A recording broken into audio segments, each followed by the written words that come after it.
विज्ञान दिन 2026 निमित्त ठाण्यात विज्ञान कट्टाला उत्स्फूर्त प्रतिसाद. विज्ञान दिनानिमित्त ठाणेकर नागरिकांसाठी कसराळी तलाव येथे विज्ञान कट्टाचं आयोजन करण्यात आलं होतं. नगरसेवक राजेश मोरे आणि विज्ञान परिषद ठाणे यांच्या संयुक्त विद्यमाने पार पडलेल्या या उपक्रमात मानवी बुद्धिमत्ता आणि कृत्रिम बुद्धिमत्ता या विषयावर विशेष चर्चासत्र आयोजित करण्यात आलं होतं. या चर्चासत्रात खगोल अभ्यासक डॉ. सोमण आणि डॉ. प्रशांत कानडे यांनी मार्गदर्शन केलं. विज्ञानाच्या झपाट्यानं होणाऱ्या प्रगतीमुळे आज आर्टिफिशियल इंटेलिजन्स हे केवळ तंत्रज्ञान न राहता शिक्षण, आरोग्य, उद्योग अशा विविध क्षेत्रांमध्ये क्रांती घडवणारं महत्त्वाचं साधन ठरत असल्याचं डॉ. कानडे यांनी स्पष्ट केलं. यावेळी ॲम्युचर ॲस्ट्रॉनॉमी क्लब यांच्या वतीनं उपस्थितांना दुर्बिणीतून चंद्रग्रहाचं दर्शन घेण्याची अनोखी संधी देण्यात आली. तसंच रात्रीच्या आकाशाचं निरीक्षण कसं करावं, खगोलीय दुर्बीण कुठून आणि कशी घ्यावी, तिचा वापर कसा करावा याबाबत प्रात्यक्षिकांसह सविस्तर माहिती देण्यात आली. हा संपूर्ण वैज्ञानिक कार्यक्रम नागरिकांसाठी पूर्णतः निःशुल्क होता. प्रत्येक विद्यार्थ्यांमध्ये एक संशोधक दडलेला असतो. त्याला फक्त कुतूहल आणि जिज्ञासाची जोड देणं आवश्यक आहे. या उद्देशानं विज्ञान कट्टा उपक्रम सुरू करण्यात आलाय. दर महिन्याला विविध विषयांवर अशा प्रकारचे कार्यक्रम आयोजित केले जाणार असून नागरिकांनी मोठ्या संख्येनं सहभागी व्हावं असं आवाहन आयोजक नगरसेवक राजेश मोरे यांनी केलं आहे. महाराष्ट्रातील भगिनींना आधार देणारी राज्य शासनाची मुख्यमंत्री माझी लाडकी बहीण योजना. या योजनेअंतर्गत अल्प उत्पन्न गटातील 21 ते 65 वयोगटाच्या भगिनींना मिळणार दरमहा 1500 रुपयांची मदत. अर्ज करण्यासाठी 31 ऑगस्ट 2024 पर्यंत मुदतवाढ. कुटुंबाचं वार्षिक उत्पन्न 2.5 लाख रुपयांपेक्षा कमी असलेल्या महिला पात्र. कुटुंबाकडे पिवळं किंवा केशरी रेशन कार्ड असल्यास उत्पन्नाचा दाखला आवश्यक नाही. पांढरं रेशन कार्ड असेल किंवा रेशन कार्ड नसेल तर कुटुंबाचं वार्षिक उत्पन्न 2.5 लाखांपेक्षा कमी असल्याचा दाखला आवश्यक. योजनेसाठीचा ऑनलाईन अर्ज नारी शक्ती दूत ॲपवरून किंवा पोर्टलवर भरता येईल. ज्या भगिनींना ऑनलाईन अर्ज भरता येत नसेल त्यांच्यासाठी अंगणवाडी, ग्रामपंचायत, वॉर्ड ऑफिस, सेतू सुविधा केंद्रामध्ये किंवा आशाताई बचत गटाच्या CRP यांची मदत उपलब्ध. आता आपल्याला अभिमानानं म्हणता येईल, सुखी आणि सुरक्षित आहे माझी लाडकी बहीण.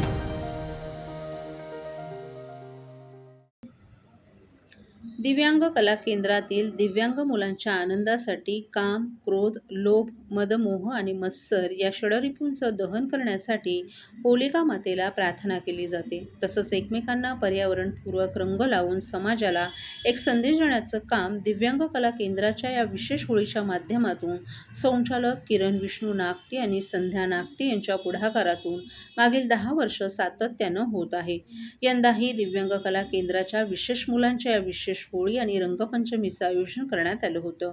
मुलांच्या मनसोक्त आनंदासाठीच या उत्सवाचं आयोजन करण्यात येत असल्याचं संचालिका संध्या नागटे यांनी प्रसारमाध्यमांशी बोलताना सांगितलं. यावेळी दिव्यांग कला केंद्राच्या विशेष मुलांनीही आपल्या भावना व्यक्त केल्या. दिव्यांग बांधवांसोबत तुम्ही या ठिकाणी होळी साजरी दिव्यांग कला केलेली आहे. केंद्राच्या काय वतीने सांगाल? दरवर्षी होळी साजरी केली जाते, काय सांगा? नमस्कार. हे होळीचं आपलं दिव्यांग कला केंद्राचं 10वं वर्ष आहे. मुलांसाठी आपण खरं तर ही होळी आयोजित केलेली आहे. या मुलांनाही होळीचा आनंद घेता यावा, रंगपंचमीचा आनंद घेता यावा म्हणून खरं तर आपण ही होळी साजरी करतो मुलांसाठी. आणि मुलांचा आनंद तुम्ही बघताय, प्रत्येकजण उत्साही आहे, आनंदी आहे. मला खूप मजा येते रंग उडवायला, रंग स्वतःला लावायला, दुसऱ्यांना लावायला.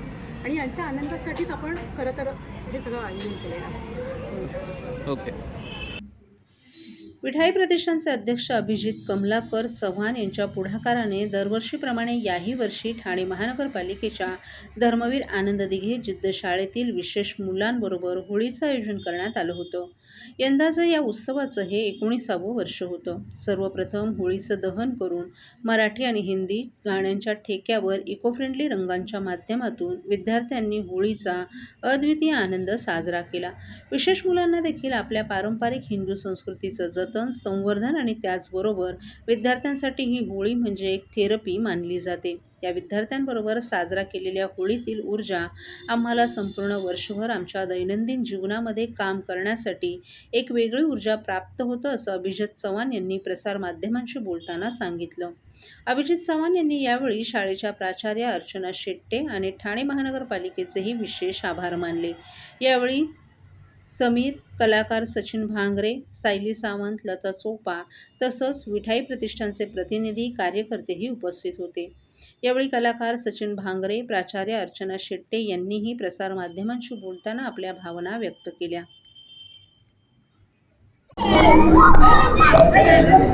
आपण गेल्या 4-5 वर्षात एवढे आजारपणा सगळ्यांनी अनुभवले, तर होळीची मजा सगळ्यांनी घ्यायचीच आहे, ती टाळायचीच नाही आहे. पण सुरक्षित होळी किंवा कुठलेही सण सुरक्षितपणे साजरे करणं हे खूप गरजेचं आहे. आणि हे सगळं सांभाळून आपल्याला पुढे जायचं आहे. आपले सण आपण विसरायचे नाहीत, पण आपण सेफ किंवा सुरक्षित कसे आपले सण साजरे करायचे, आपल्याला स्वतःलाही त्रास नको व्हायला, इतरांनाही नको त्रास व्हायला, अशा तऱ्हेने आपण आपले सण साजरे करायचे. मला सर्वांना होळीच्या शुभेच्छा. समाजसेवा आणि स्वच्छतेचा संदेश देणारे महाराष्ट्र भूषण नानासाहेब धर्माधिकारी यांच्या वाढदिवसानिमित्त आज दिवा येथील आगासन गाव परिसरात स्वच्छता अभियान मोठ्या उत्साहात पार पडलं. स्वच्छता ही सेवा या त्यांच्या शिकवणीला प्रत्यक्ष कृतीत उतरवत स्थानिक नागरिकांनी आणि कार्यकर्त्यांनी एकत्र येत परिसर स्वच्छ करण्याचा संकल्प केला. या अभियानात शिवसेना उद्धव बाळासाहेब ठाकरे पक्षाचे कल्याण ग्रामीण विधानसभेचे प्रमुख ॲडव्होकेट रोहिदास मुंडे, नगरसेवक दीपक जाधव तसंच समाजसेवक विजय कुऱ्हाडे यांची प्रमुख उपस्थिती होती. यावेळी उपस्थित मान्यवरांनी स्वतः झाडू हाती घेत स्वच्छता करत नागरिकांनाही प्रेरणा दिली. ॲडव्होकेट रोहिदास मुंडे यांनी आपल्या मनोगतात नानासाहेब धर्माधिकारी यांनी दिलेला स्वच्छतेचा संदेश हा केवळ अभियानापुरता मर्यादित नसून तो आपल्या जीवनशैलीचा भाग व्हायला हवा. आज आपण त्यांच्या वाढदिवसानिमित्त स्वच्छता केली, परंतु ही सवय कायम ठेवणं हीच खरी त्यांना अभिवादन ठरेल असं सांगितलं. तर नगरसेवक दीपक जाधव यांनीही नागरिकांना आवाहन करताना आपला परिसर स्वच्छ ठेवणं ही प्रत्येकाची जबाबदारी असून प्रशासनावर अवलंबून न राहता आपण स्वतः पुढाकार घेतला पाहिजे असं नमूद केलं. या स्वच्छता अभियानात स्थानिक नागरिक, युवक आणि सदस्य मोठ्या संख्येनं सहभागी झाले होते. परिसरातील रस्ते, सार्वजनिक ठिकाणी स्वच्छ करत स्वच्छतेचा संदेश देण्यात आला. नानासाहेब धर्माधिकारी यांच्या कार्याची प्रेरणा घेत दिव्यातील हे अभियान केवळ एक उपक्रम नसून समाजात सकारात्मक बदल घडवण्याची एक चळवळ ठरत असल्याची भावना यावेळी सर्वांनी व्यक्त केली.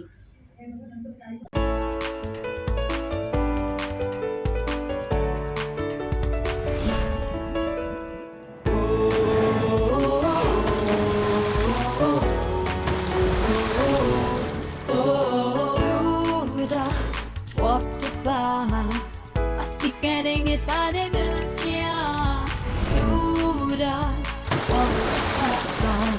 Pasti kering sare milkya Surat water park सब मिलके नाचे गाए मस्ती में आज सूरत वाटर पार्क तुम बचाते सब मिलके आज